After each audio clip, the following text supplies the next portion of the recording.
MDG TV, une chaîne Wint pour la cause de Christ. Mafuta Yasika, Mafuta Yasika, Mafuta Yasika.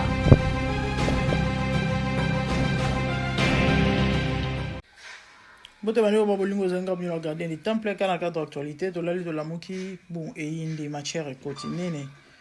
Sœur Nis Manyanga ba lobby na lingala ba congolais ayibi nzembo ya batu mukolo nzembo azo réclamer nzembo. Donc à passer en Nathanaël. Version originale, les choix est clair, version originale. Parce que tout à l'heure on parlait de notre sœur Enis, c'est une sœur Oyo. Donc on a évolué ensemble. On était ensemble dans l'église là où on vient, l'église pentecôtale de la Restauration. Parmi Banzembo, il y a les choix éclairs, par la grâce de Dieu, dans le bac il a débiqué. J'ai commencé à écrire des chansons trop tôt, par la grâce de Dieu. Depuis mon enfance, puis la plupart des chansons, comme Bakantik individuel à la église, là qui m'a chanson inspirée. Les choix éclairs. Maintenant, ça fait que non, notre sœur, sœur Eunice, elle avait chanté cette chanson-là une fois. Donc, il y a qui n'a félicité la Yoxina, et puis il y a Nathanaël, il y a qui n'a déjà la Yemba, déjà la question de la studio, mais comment vous faire sortir en gros. Alors, après cela, qui n'a pas le besoin de dernièrement, j'ai commencé à écouter des chansons sur le TikTok. La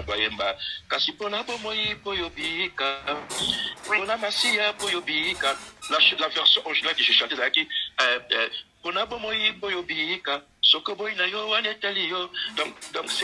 il y a une version originale, la façon que je chante ça, il y a des contenus, il y a l'introduction, il y a le développement jusqu'à sa conclusion.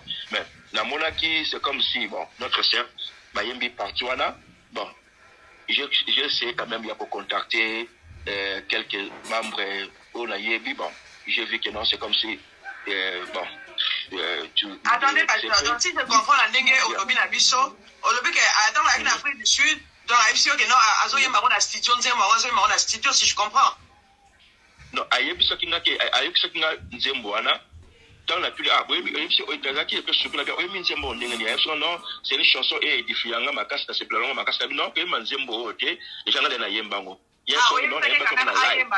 faut bien éclaircir. Oui, oui. C'est quand même ok. Oui, déjà enregistré depuis longtemps, depuis longtemps, la enregistré 12 titres. Bon, bah, tout ça nous pose, ok? Tout ça nous pose. Au fait, et nakuta na vidéo oyo batindelinga yango tolobi to panza sango parce que pasteur Nathanaël aza na posa message comme la sœur Eunice Manyanga botindela sœur Eunice Manyanga boyoki ndenge ndeko a expliquer na sœur Eunice baibani basambela église moko ba travailler pe déjà ensemble ba évoluer pe ensemble Eunice ara en Afrique du Sud bakutani ba sololi et na kosolola na bango Eunice abeti lisolo nzembo boyoki wana ya ebise non koyemba nzembo wana te eza nzembo nanga naza na studio déjà nazoluka ndeni na kobimisela ngo je crois que eza quand même le noble réclamation na ye et je crois ezali légal eloko asali ezali loyal parce que zanzembo na ye et surtout que nanu ebimite so ezali que nous zanzembo si abimisa ki yembami ezoyembama de kwa kei amei ko sala rande to somo na mikolo ba cover machin nini peut-être ça peut se comprendre siko bino bobi Eunice za na gaz Eunice na succès siko nzembo ya batu nanu mukona wa bimisite yo tango ke oyemba o mona te que non bala moko ko effacer mukona wana ko yoka na souté donc passer Nathanaël à lobby basola ina sera ebisa ke ayemba nzembo wana te parce que nzembo na ye azoluka bimisa malheureusement sera yo kité na minute déjà ba commencer la ba challenge na TikTok do batu ba ebika ke no nzembo ya Eunice mais nzembo ya Eunice Manyanga te ezali nzembo ya pasteur Nathanaël so yinde ko leki na réseaux sociaux pona bato ta musubo zala mbangu na koya ko loba pona lina bengete ba kongole mitema mabe so ka asali nyonso akota en contact na sœur Eunice abengi même ba proche na ye bandeko na ye bazo yamba sous téléphone te bazo répondre répéter yango amoni non quand même après tout eza ba droit na ye azo réclamer yango aye na réseaux sociaux asali émission na mama Kimia Sarah ngape sango comme na la marita gardien du temple na yena etando pour na pesa ndeko nanga Enis Manyanga passer ma message boy pesa ndeko Enis Manyanga sœur Enis benga pasteur Nathanaël Bobongisa. OK? Nzembo wana ya na posa oyemba ngote parce que nzembo na ye mona na bimisi ngote. Donc soki les gens ont ba démarche to s'il te plaît luka kimia bible zoloba et vous allez pas mbolité.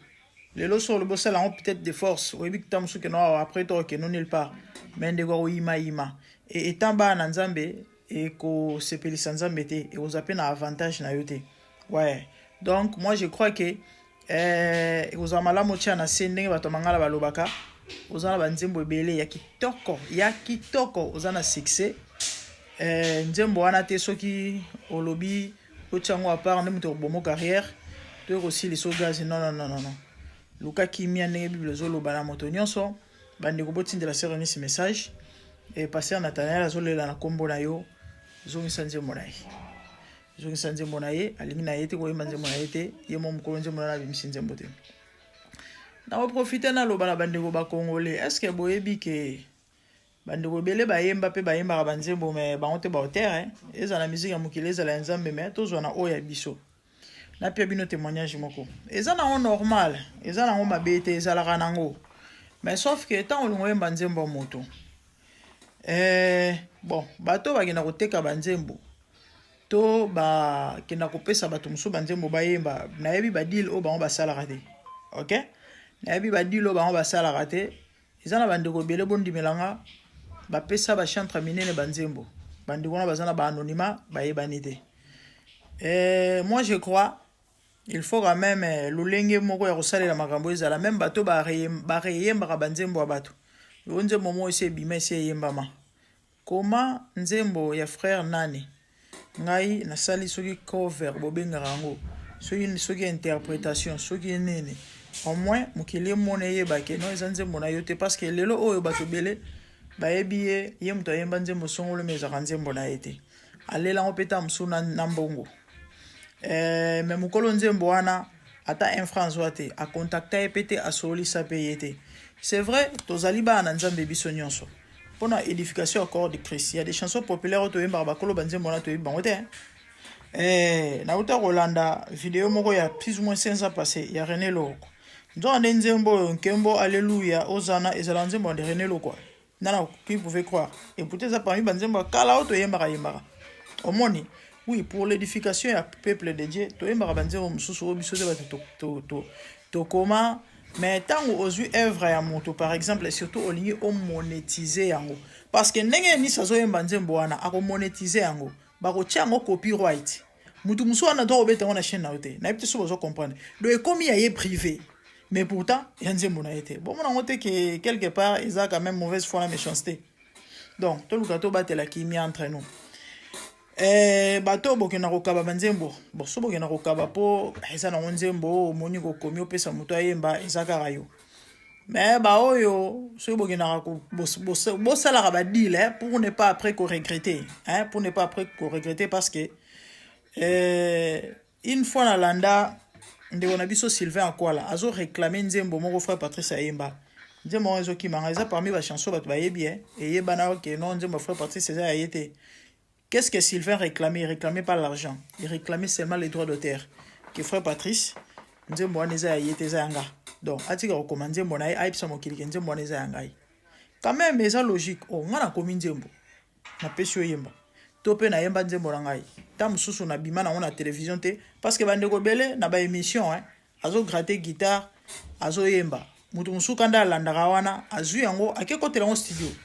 Mais ye mukolo nango asuki nango kaka na émission na ebite so bozo comprendre et ozala mabe ayoka lobi nzembo ko motambola bato bazo ko soma na réseaux sociaux mais auteur compositeur non tous à la bateau moi aujourd'hui dans la prière pendant toute la journée on va mon seule émission retard quand j'ai fini na côte na cuisine au sel là-bas na elo akolia na tient na ba adoration parce que nga parmi ba trois sources na inspiration ezalara ndoto ezalara nzamo tindela ngabo ezalape par d'autres chansons inspirées na yo ki elo mo kande na no kanzembo wana elo mo imati ngai na enregistrer yango na zali en pleine prière na zali concentré yanga ya des fois bongo siko nzembo na wana na su yango na ba sacrifice eza sacrifice concentré durant toute la journée fana sama musu na salité et du coup nzamba inspiré nga sikoyo yo tumba ko nikeni kwe kadi sukula mioko tu viens tu prends ma chanson et puis tu entres en studio OK olela ngombo mais non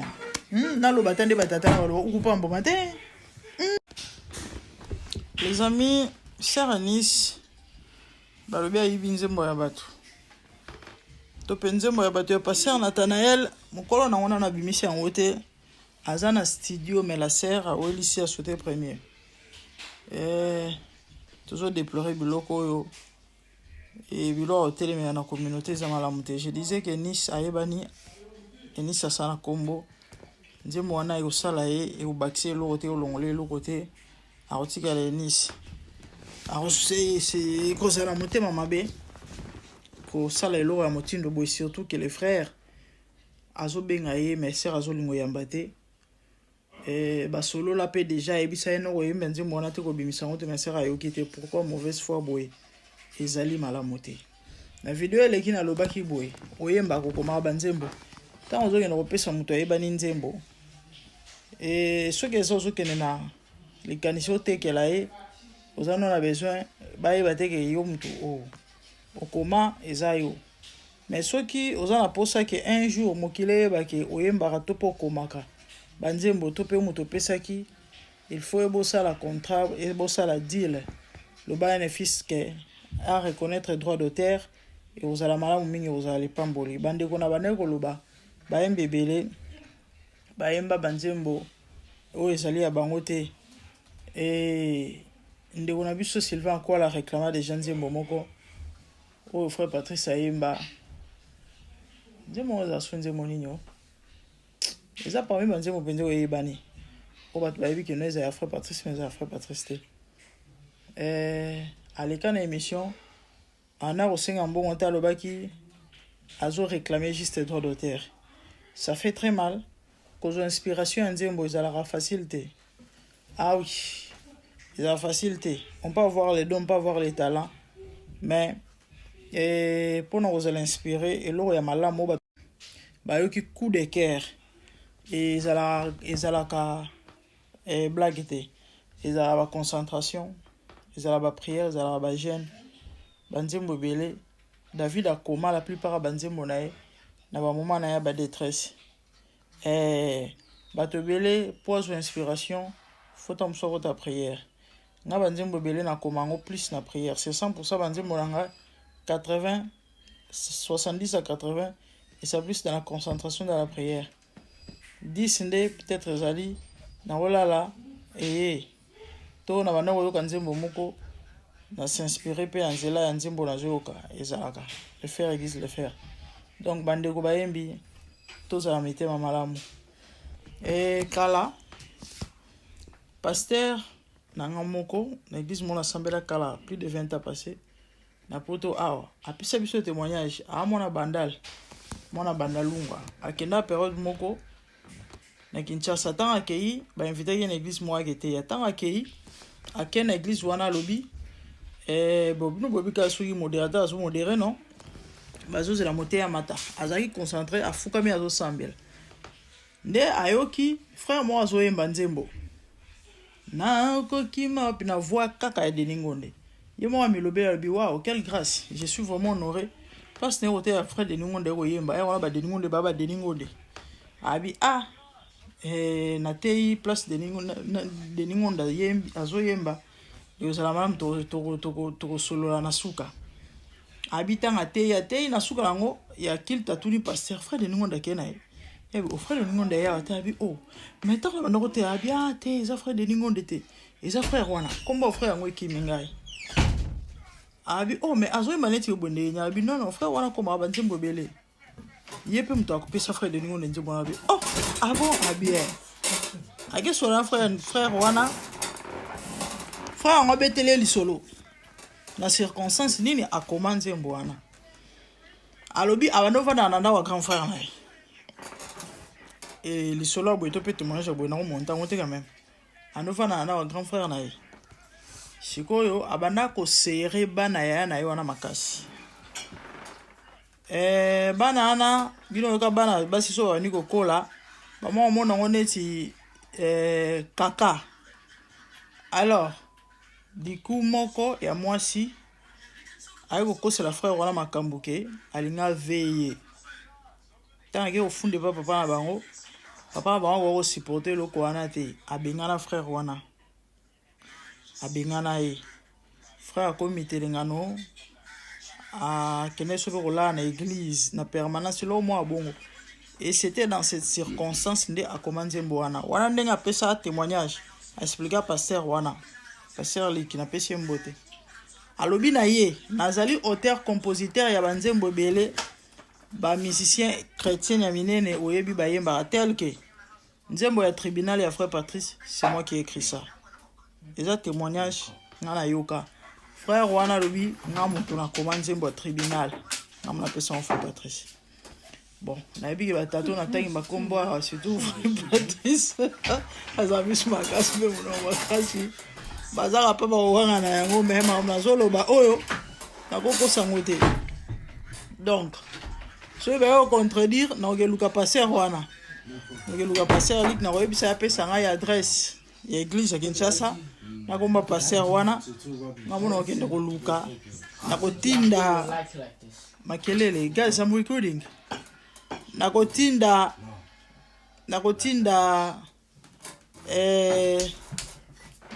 banani babenga bango banani bayende koluka frère wana comme ça tu es en contact.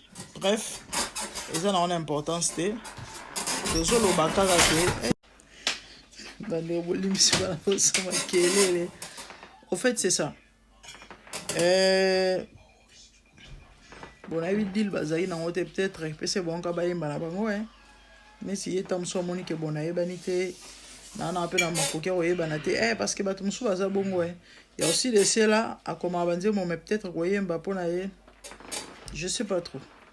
Donc voilà, bandeko bele bayemba pe bayemba banzembo mais zala ya bango te droit d'auteur et osunga pasteur Nathanaël azana pour ça.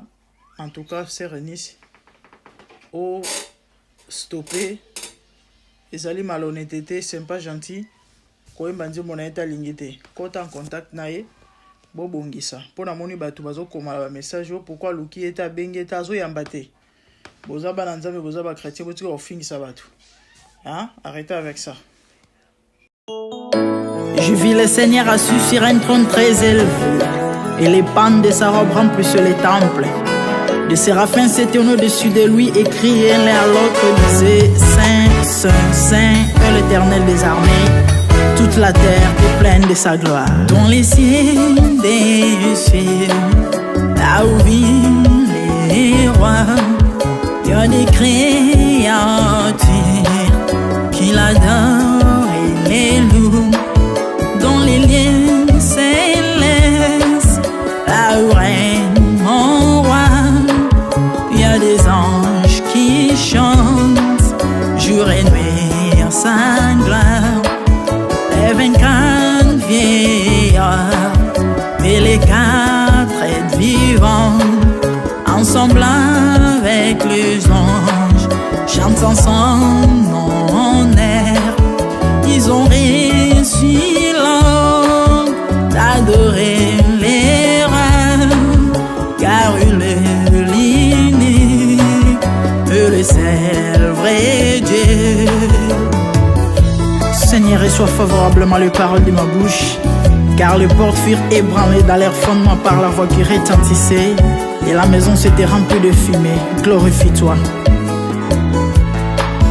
Dans les cieux, sur la terre, même sous la terre, tout est langue confesse que Jésus est Seigneur, car il est élevé au-dessus de toutes choses, et son nom est au-dessus de tout nom. Jésus, je m'avance devant toi, oh mon Dieu, mon roi, unissant ma voix avec ceux des anges, en jetant nos courants et des coups plein de parfums odoriférants, nous rendons plein rêve.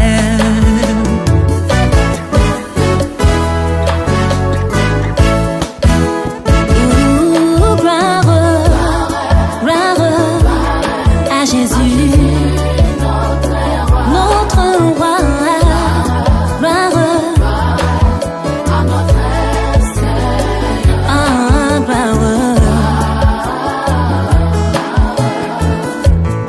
Chantons gloire à Jésus.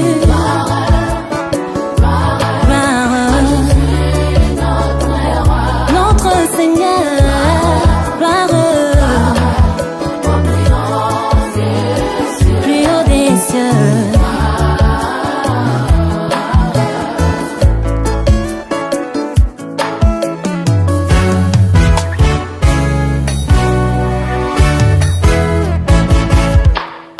Il est beau d'annoncer les matins ta bonté.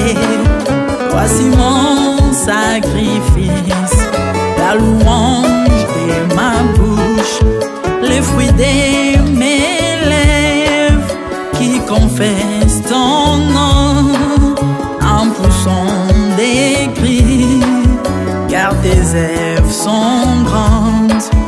Bienvenue jour dans ta face, que mille ailleurs, car tu es mon soleil, mon bouclier, ma tour forte. Tu me donnes la force du bif, tu m'arroses d'une huile fraîche. On se plaît à contempler mes ennemis grâce à toi.